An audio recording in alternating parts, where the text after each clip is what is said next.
하나님 감사합니다. 어느 장로님이 시골에서 가수원을 합니다. 옆에는 섬기는 교회가 있습니다. 그래서 주일학교 학생들이 장로님 가수원을 드나들면서 가위를 따먹습니다. 장로님은 그것을 나쁘게 생각하지 않고 주일 학생들이 가위를 따먹으면서 예배드리는 것을 좋게 생각하셨습니다. 그런데 어느 날 3명의 이 친구들이 너무 가할 정도로 나무를 해치고 가위를 많이 따는 것입니다. 그래서 장로님께서는 화를 내지 않고 이 3명을 불렀습니다. 그러면서 하시는 말씀이, 얘들아, 도둑에 대해서 성경이 뭐라고 말하는지 아니? 라고 하니까 한 꼬마아이가 예, 압니다. 오늘 너가 나와 함께 낙원에 있으리라, 이렇게 말씀했습니다 라고 합니다. 십자가의 강도들이 오늘 너와 함께 낙원에 있으리라는 말을 이렇게 인용하더라고 하는 것이죠.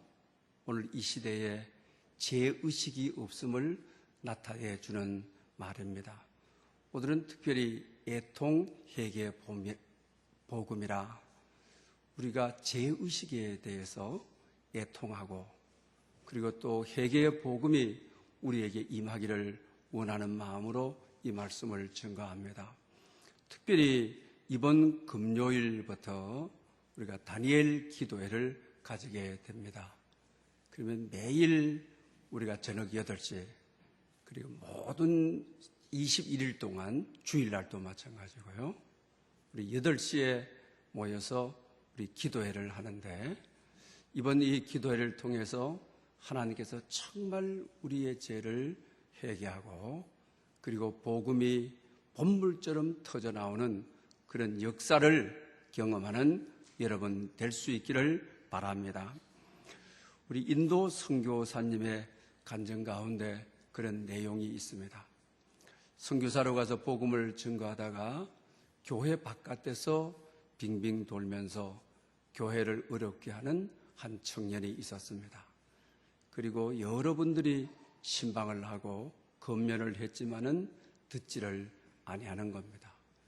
그런데 어느 날 자기 스스로가 교회를 찾아오게 되는 것입니다. 눈병에 걸리게 되었는데 살인적인 독균이 눈에 들어갔다고 하는 것입니다. 그래서 양눈을 빼지 않으면은 생명의 위협을 받을 수도 있다고 했습니다. 그러니 젊은 청년이 얼마나 절망적인 것입니까? 그래서 하나님 전에 나와서 아주 애통하는 회개를 하게 되는 것입니다. 오늘 본문의 9절에 말하는 대로 슬퍼하며 애통하며 울어라. 회개의 바른 자세로 젊은 나이에 이렇게 독균이 눈에 들어와서 이제 눈을 빼야 된다고 하는 이 절망적인 상황 속에서 자기 자신을 돌이켜봤습니다. 그러니 자기 자신에게 꼭 있어야 될 예수 그리스도, 생명의 주가 없다고 하는, 그러므로 오늘 본문이 말하는 대로 슬퍼하고 애통하고 울고, 오히려 웃음을 애통으로 바꾸어라. 그리고 즐거움을 근심으로 바꾸어라. 주 앞에서 너 자신을 낮춰라. 그러면 주께서 너희를 높이 시리라고 하는 이 말씀을 담게 됩니다. 그리고 교회에서 많은 권면을 했지만은 죄의 길로 가고 듣지 않았던 그의 완악성에서부터 차근차근 기도를 하는데, 정말 기도에 홍수물이 터지는 것처럼 눈물, 콧물을 쏟으면서 애통하고 울고 또 울고, 아무리 울어도 끝이 없을 정도로 눈물이 나는 것입니다. 시편의 다윗이 회개할 때 나의 눈물이 나의 침상을 띄운다라고 하는 것처럼, 그렇게 심령 깊숙한 곳에서부터 기도의 본물을, 회개의 본물을 터뜨립니다. 그리고 수술 날짜가 돼서 병원에 가서 다시 검사를 해서 수술대로 올라가게 되는데, 웬일인지 웬 말인지 이 독균이 다 없어졌다고 하는 것입니다. 여러분, 우리 인생에게 하나님이 주신 눈물이 있는데 그 눈물은 하나님의 선물인 것입니다. 이 눈물은 하나님이 우리를 사랑하시는 표시인 것입니다. 죄를 위해서 애통하면서 많은 눈물을 쏟고 쏟다가 눈 안에 있는 모든 세균들이, 독균들이 눈물과 함께 다 씻어서 냈기 때문인 것입니다. 그리고 그의 삶에 복음이 작동하고 하나님의 말씀이 역사하고 성령의 권능을 덧느끼게 되는 것을 소개하고 있는 것을 봅니다.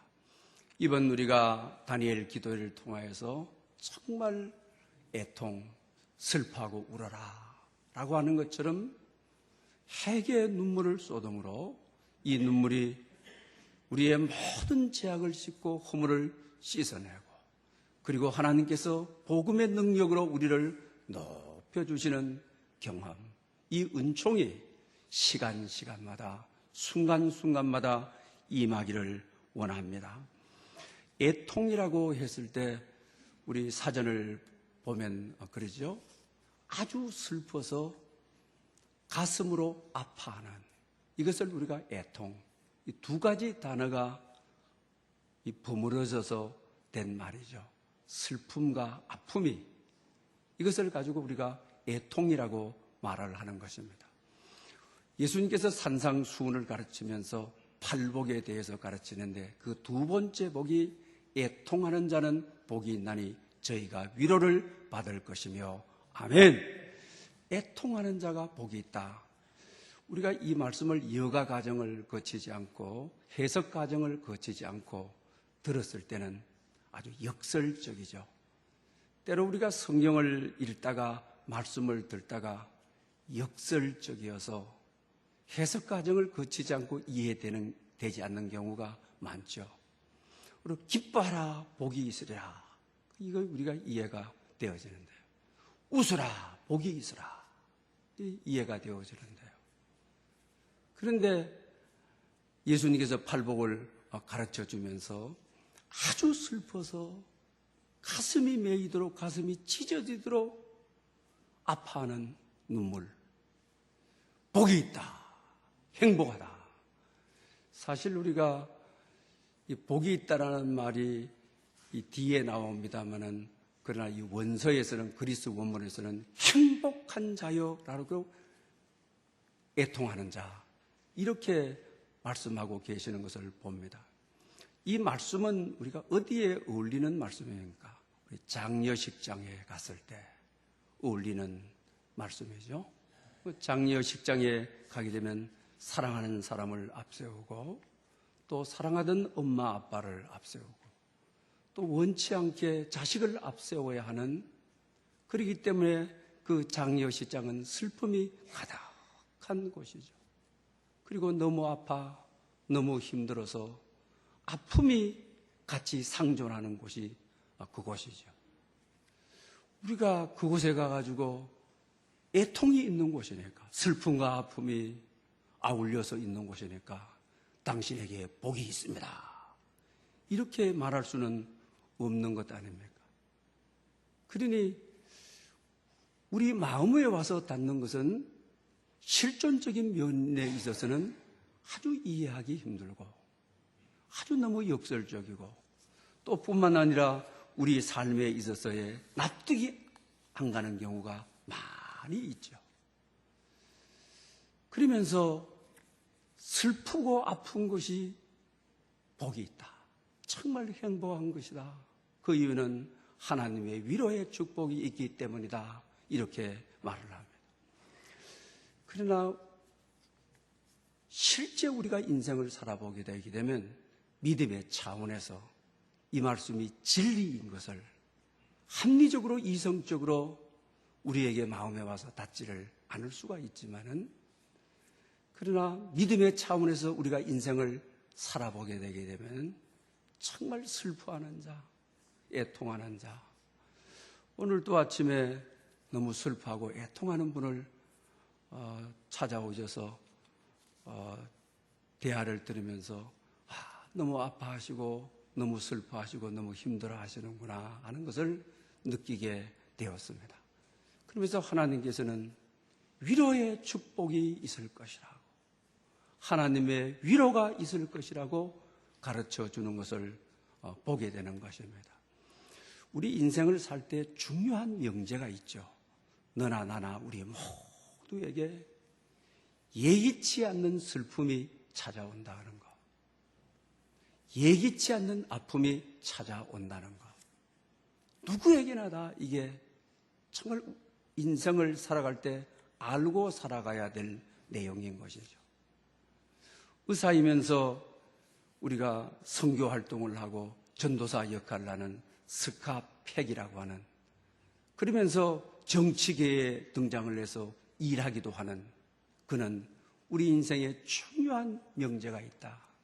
모든 누구에게나 어디서나 어느 때나 공통적으로 찾아오는 슬픔과 아픔, 고통이 있다고 알고 살아가는 것, 이것 정말 중요하죠.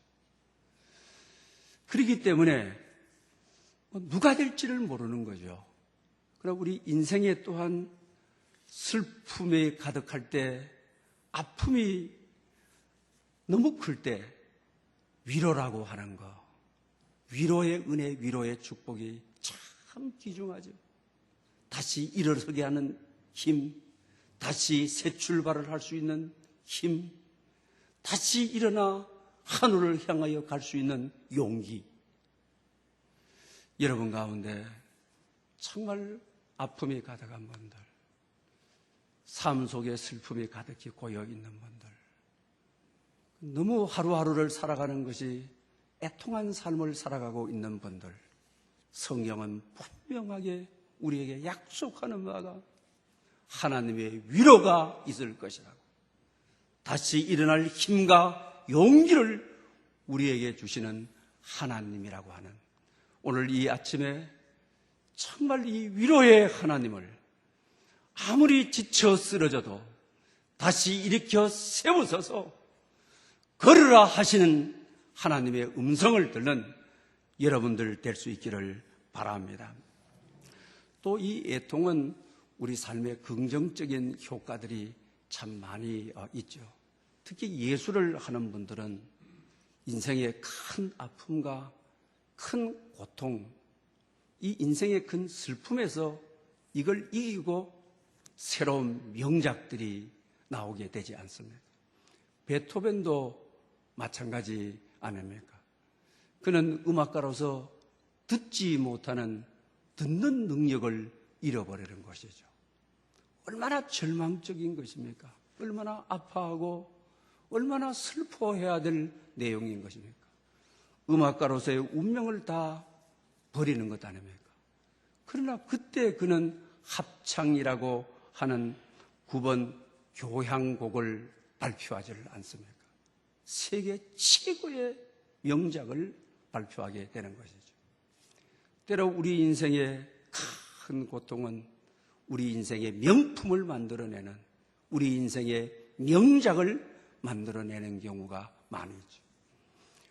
우리가 밀턴도 마찬가지 아닙니까? 양시력을 다 잃어버리는 것이죠.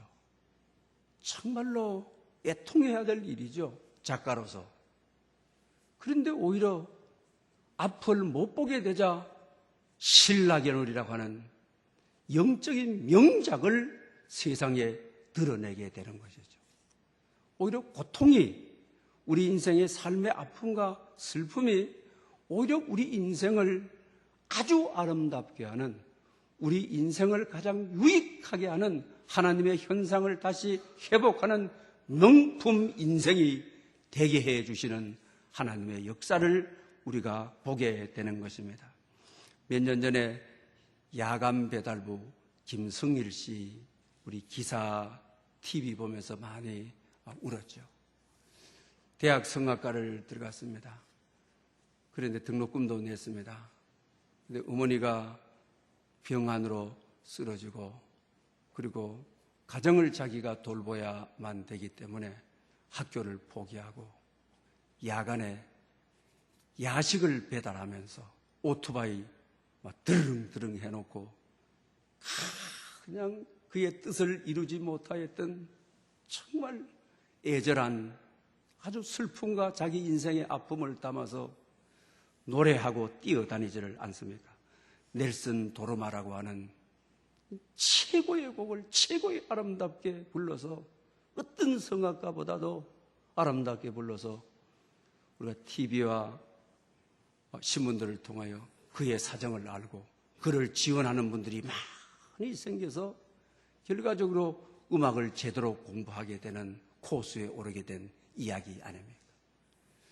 어머니 때문에, 가정사 때문에 너무 삶이 아프고 너무 삶이 슬프고 그래서 어디 가서 그냥 소리 지르고 노래할 수 없어서 야식을 오토바이에 싣고 그냥 오토바이 굴러가면서 그냥 하늘을 향하여 노래하는. 그래서 하나님께서 그의 애통을 들으시고 그의 슬퍼하는 삶의 슬픔의 노래를 들으시고 그의 삶을 회복시켜 주시고 만져주시고 일으켜 주시고 오늘 본문이 말하는 대로 슬퍼하며 애통하며 울어라. 너의 죄 때문에 너의 삶의 아픔 때문에 그렇게 울어라. 그리고 웃음을 애통으로 바꾸고 즐거움을 오히려 슬픔으로 바꾸어서 노래해라. 그리고 주 앞에서 너를 낮추어라. 그러면 주께서 너를 높이시리라. 위로하시리라. 위로의 축복과 은혜를 주시리라. 이렇게 주님이 약속하고 계시는 것을 보게 됩니다. 우리 신앙의 삶도 그렇지 않습니까? 여러분들이 언제 하나님을 인격적으로 만났습니까? 정말 이 애통하던 시대에 가장 절망적일 때에 정말 주께서 나를 구체적으로 부르고 나를 세워주고 용기 주고 또 뿐만 아니라 세상을 살다가 막다른 골목에 들어섰을 때 그때 정말 주님의 위로가 애통하는 자에게 하나님의 위로의 축복이 새로 살 수 있는 힘과 용기, 마음을 추스릴 수 있는 하늘로부터 주는 성령의 힘이 우리를 일으켜주는 그런 경험을 여러분들은 다 하셨을 줄 믿습니다. 그런데 오늘 본문에서 이 애통이라고 하는 용어, 애통이라고 하는 과연 그 의미가 무엇이냐라고 하는 것입니다. 우리가 대부분 아픔도 가짜 아픔이 있죠. 아픈 척하는 아픔이 있습니다. 아픔도 작은 아픔이 있고 더 큰 아픔이 있고 아주 큰 극심한 아픔이 있는 것이죠. 오늘 본문은 그리스어로 펜투네테스라고 하는 아주 극심한 슬픔과 극심한 아픔을 표현할 때 표현하는 말입니다. 그런데 이 그리스 원어는 아무렇게나 쓰이지 않았다는 것입니다. 성경에 애통이란 말이 많이 나오지를 않습니다. 몇 번 나오는 용어인데 이 말씀을 썼을 때는 특별한 의미를 가지고 삶의 특별한 중요성을 가지고 쓰여졌다라고 하는 것입니다. 우리가 대부분 이 말을 쓸 때는 정말 가슴이 찢어지고 그리고 뼈가 쑤시고 아프고 시편의 다윗이 회개의 기도를 할 때 말한 것처럼 말입니다. 몸과 마음이 떨리고 숨통이 막힐 것 같을 때 쓰는 것이 애통이라고 하는 것입니다. 구약에 읽어보게 되게 되면 가장 슬픔, 가장 아픔을 겪었을 때 옷을 찢었다, 재를 무릅썼다, 티끌을 자기 머리 위에 날렸다, 베옷을 입었다, 그리고 뒹굴었다. 부모님이 돌아가시거나 아주 사랑하는 사람을 잃었을 때 옷을 찢고 재를 덮어쓰고 티끌을 전부 다 티끌 같은 인생 다 날리고 베옷을 입고 그냥 막 뒹구는 너무 슬픔이 커서 너무 아픔이 커서 이렇게 표현하죠. 예레미야 31장 20절에 보게 되면 예레미야는 창자가 끊어지는 것 같은 아픔, 이걸 애통이라고 이렇게 이야기를 하는 것입니다. 그런데 이 단어는 아주 의미심장한 말로 쓰여진다고 하는 거죠. 그래서 그리스 원문 사전에 보게 되게 되면 이렇게 정의하고 있습니다. 바로 이 정의가 오늘 본문이 말씀하고 있는 애통이라고 하는 의미인 것입니다. 우리 인생에서 가장 중요한 것이 있어야 되는데 가장 중요한 것이 없을 때 정말 당신은 슬퍼하고 오늘 보면 애통하고 당신은 울어야 한다. 회개해야, 오늘 본문과 같은 자세로, 회개의 자세로 하나님께 회개해야 된다. 이때 쓸 때.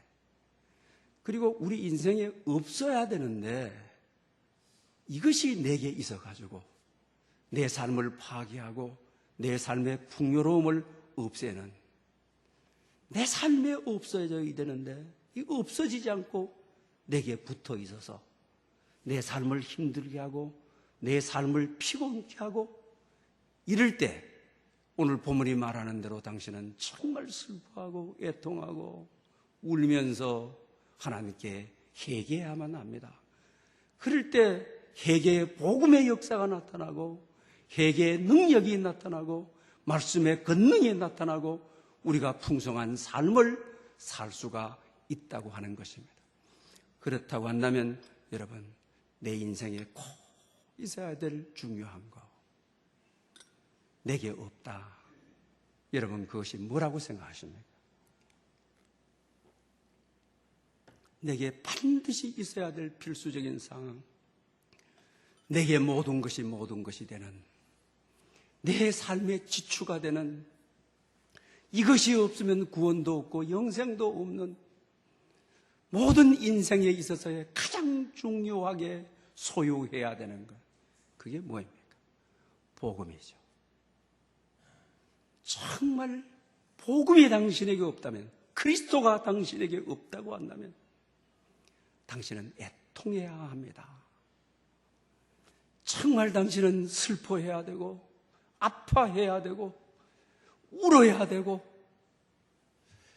자기 자신을 주 앞에 낮추어야 되고, 그래야 복음이 임하고 그리스도가 임해서 내 생의 전부가 되신 예수 그리스도, 이 복음이 없다고 한다면 당신의 삶에 모든 의미가 없습니다. 당신의 삶에 알파와 오메가가 되시는 그리스도가 없다고 한다면 당신의 삶은 죽음과 같은 것이기 때문에 슬퍼하고 애통하며 울어야 합니다. 정말 회개의 본물을 터뜨려야만 되는 것입니다.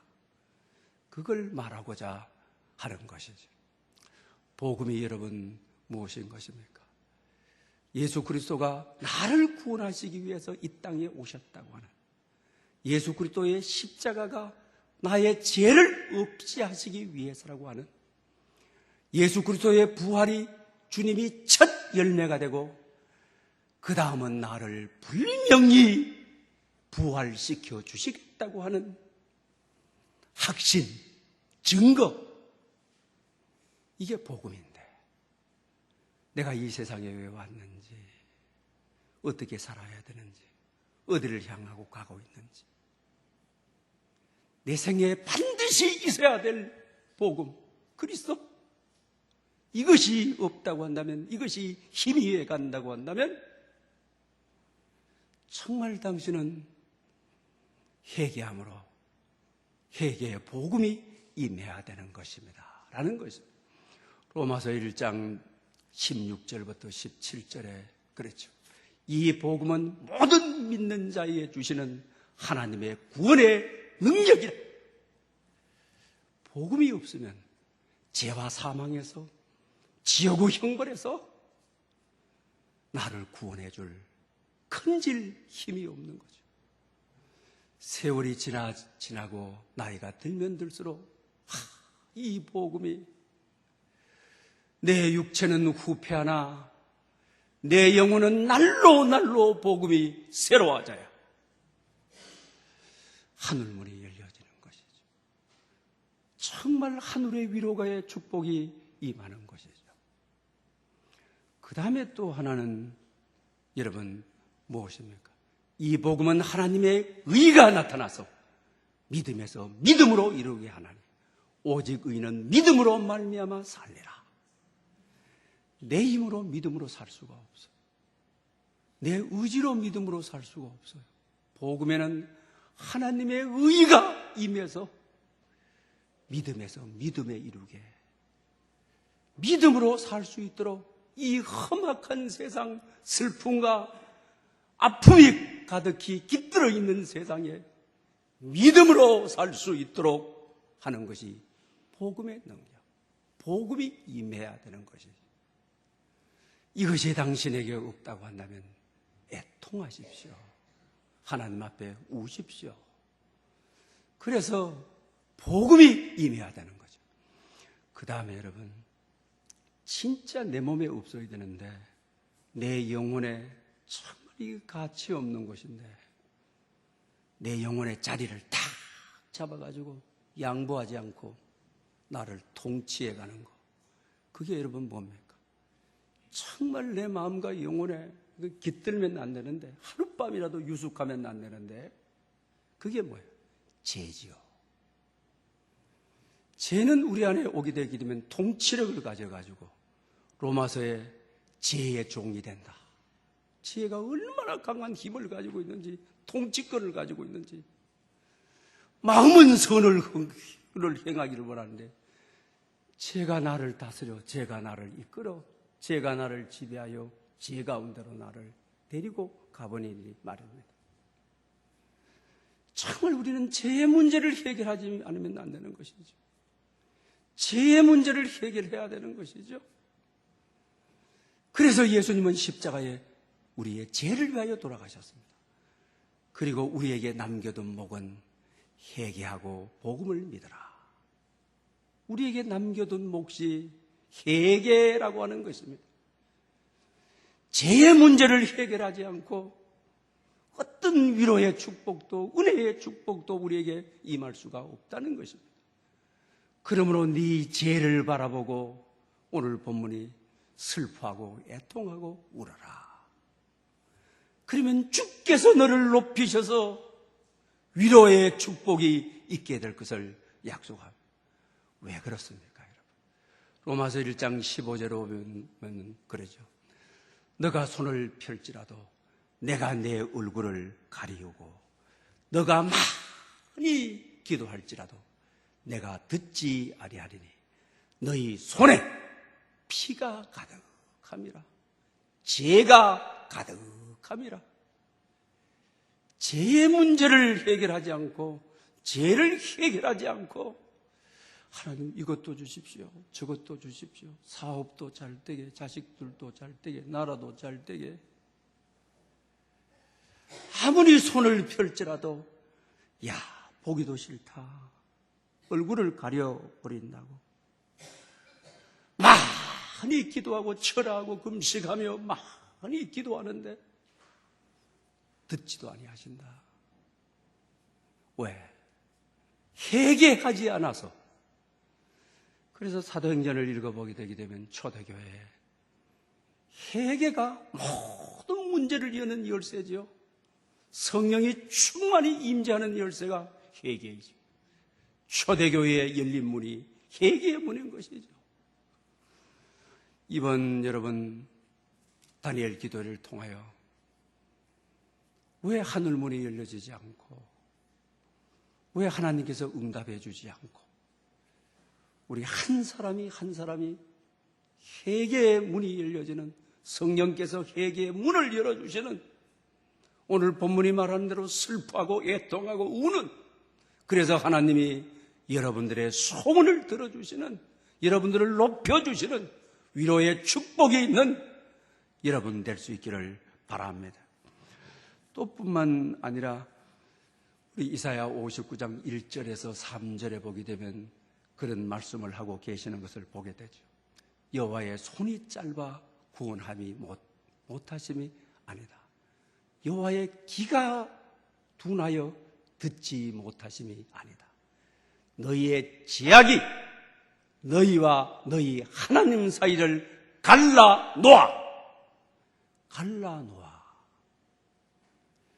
하나님은 언제 어디 있는지 시간과 공간의 제약을 받지 않기 때문에 손을 벌리면 도와주실 하나님인데, 시간과 공간의 제약을 받지 않는 하나님이 우리가 기도하면 어디서나 들으시는 분인데 왜 우리에게 응답이 없느냐?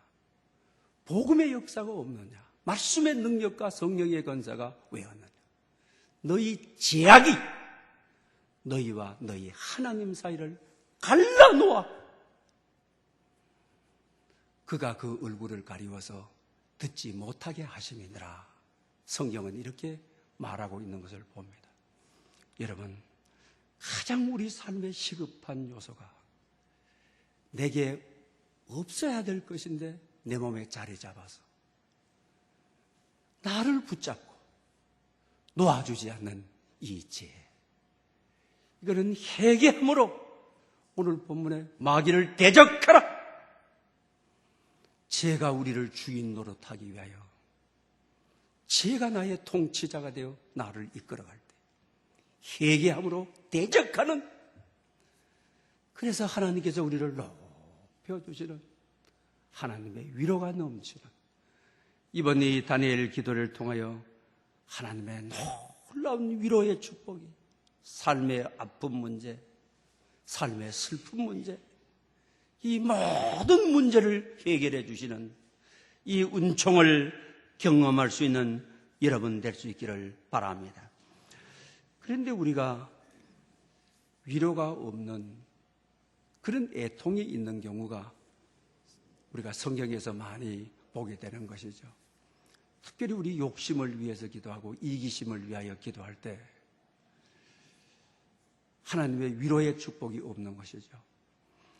우리가 잘 아는 대로 나폴레옹은 세인트 헬레나 섬에서 항복을 할 때 정말 많이 애통했다는 거죠. 세상이 이렇게 사는 게 아닌데 유럽을 다 통일시키고 소나기에 다 잡아 넣으려 했는데 세상 이렇게 채우는 것이 아닌데 하고 많이 울었다는 거죠. 이런 욕망을 위해서 우는 것은, 그 욕망이 성취되지 못하여 우는 것은 하나님의 위로의 축복이 있는 것이 아니죠. 또 우리가 뿐만 아니라 얼마 전에도 보니까 복권을 샀습니다. 그래서 남의 곁에 팔아버렸어요. 근데 그것이 당첨이 돼서 몇십억이 됐습니다. 자기로서는 이게 너무 억울하고 애통한 것이죠.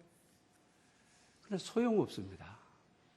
이런 애통, 되팔지 않았으면 좋았을 것을 하지만 아무리 후회해도 쓸모없는 것입니다. 이런 데는 위로가 없는 애통인 것이죠. 특히 우리가 마태복음 27장에 보게 되게 되면은 가룟 유다의 애통이죠. 예수님을 팔기 위해서 은30개를 받고 그 이후에 돌아가는 과정이 주님께서 십자가로 가게 되는데 구원의 과정이 하나님의 섭리를 이루는 과정으로 돌아가는 거죠. 너무 뉘우치고 애통하고 부끄럽고, 그래서 돈을 준 사람에게 찾아가서 돈을 내어놓죠. 나 우리 그거 안 받겠다 그러죠. 그래서 그가 가짜가 너무 애통하고 뉘우치니까 그 돈을 갖다 다 버려버리죠. 그래서 피밭이라고 해가지고 공동묘지로 쓰고 있는 밭이 되지 않았습니다. 뉘우치는 것하고 회개하고는 다른 것입니다.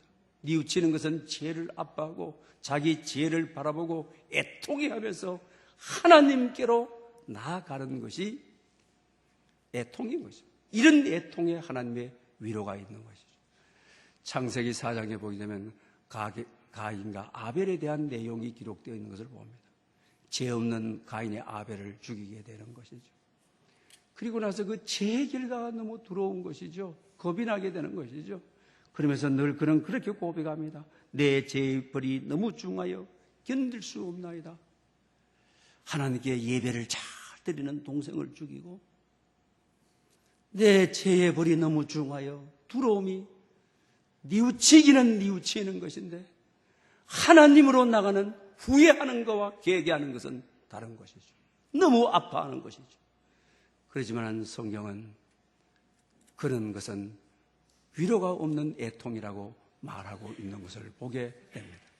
사랑하는 여러분, 여러분 인생에 꼭 있어야 될 중요한 것이 없을 때 애통함으로 복음으로 채워지는, 그리고 여러분들의 심령 속에 반드시 없어야 될 이 죄를 회개함으로 없애는, 그래서 하나님의 위로를 받는 하늘의 능력과 하늘의 건세를 덧입을 수 있기를 바랍니다. 하형용 씨가 쓴, 이분은 비즈니스 목회를 하시는 분이죠. P31, 몇 번 여러분에게 이 책을 소개하기도 하였습니다. 자기 아버지가 하병국 목사님이라고 부산에서 나병 환자들을 대상으로 목회하셨죠. 그래서 자기는 아버지를 즐겁게 하기 위해서 열심히 공부했고, 아버지의 칭찬을 받기 위해서 열심히 살고, 신앙생활도 열심히 하고, 그리고 미국 유학을 가서 팀 하스라고 하는 미국인들이 부러워하는 새로운 개념의 경영을 통하여서 알려진 사람입니다. 그래서 자기 자신은 P31이란 말은 잠언 31장으로 하나님의 경영을 한 사람이다. 책 제목 앞에도 P31에 대한 설명을 해주고 있는 것을 보게 되죠. 잘 아주 나갈 때 미국인들이 부러워하고 한국인들이 부러워하고 심장 이식 수술을 해야 되는 것이죠. 인생에 가장 정말 아픔과 슬픔이 온 것이죠. 애통해야 될 때가 온 겁니다. 그리고 어린 자식이 하나 있는데, 이 어린 자식을 두고 눈을 감을 수가 없어요. 죽을 수가 도저히 없어요. 그래서 시간만 있게 되게 되면 치료받는 시간이 아니면 성경을 그냥 몰두해서 읽게 되는 것이죠. 모든 시간이 그냥 진로받는 시간 외에는 성경만 그냥 읽는 시간이 되어지는 것이죠. 그런 가운데 자기 자신이 나는 하나님 앞에 누구보다도 잘 서 있는 사람이다. 아무리 생각해봐도 목사의 아들로 태어나 미국에 와가지고 또 목사의 아들로 늘 기도하고 성경 읽고 이걸 놓치는 적이 없는, 때가 있기만 하면은 그렇게 한 것이죠. 그런 가운데 성경을 읽는데 내 이웃을 내 자신과 같이 생각하라. 이 말씀이 마음에 와서 그냥 불을 붙이는 거지. 구구절절히 하나님 앞에 회개하는 것이죠. 정말 애통하는 것이죠. 수직적 관계에 있어서 나는 너무나도 잘 돼 있다. 그러니 수평적 관계는 선교사님이라고 하는지 노숙방 선교를 하시는 그분들의 몫이지 내 몫이 아니라고 생각을 했던 것이죠. 그러나 성경을 읽는 가운데 하나님께 구원의 은혜를 받고 선물로 받은 사람은 이 선물과 은혜를 이웃에게 나누어 줘야 되는, 그래서 회사 경영 체계를 섬기는, 직원을 모실 때도 우리의 수익금으로 세상을 섬기는, 이걸 모토로 해가지고 미국 사회에 바람을 일으키고 한국 사회에도 비즈니스 선교라고 하는, 비즈니스 목회라고 하는, 앞으로 우리 한국교회의 틈새 목회가 비즈니스 목회라고 하는 이 목회야말로 오히려 이 전통적인 목회보다도 하나님이 귀중하게 여기시는 목회라고 하는 길을 제시해주고 있는 것을 보게 됩니다. 사랑하는 여러분, 애통, 이 회개의 복음, 정말 회개의 복음이 임함으로 하나님의 여러분들의 삶을 영적인 면과 육체적인 면과 사업적인 면과 가정적인 모든 면에 높이시고 위로해 주시는 축복이 있으시기를 축원합니다. 할렐루야. 영광 받으시기에 합당하신 하나님 아버지, 오늘도 아버지 존전에 나와 애통, 회개의 복음이라는 말씀을 들었습니다. 사랑하시는 주님, 우리 인생에 반드시 있어야 될 것을 애통함으로 채우게 하시고 우리 반드시 없애야 될 죄를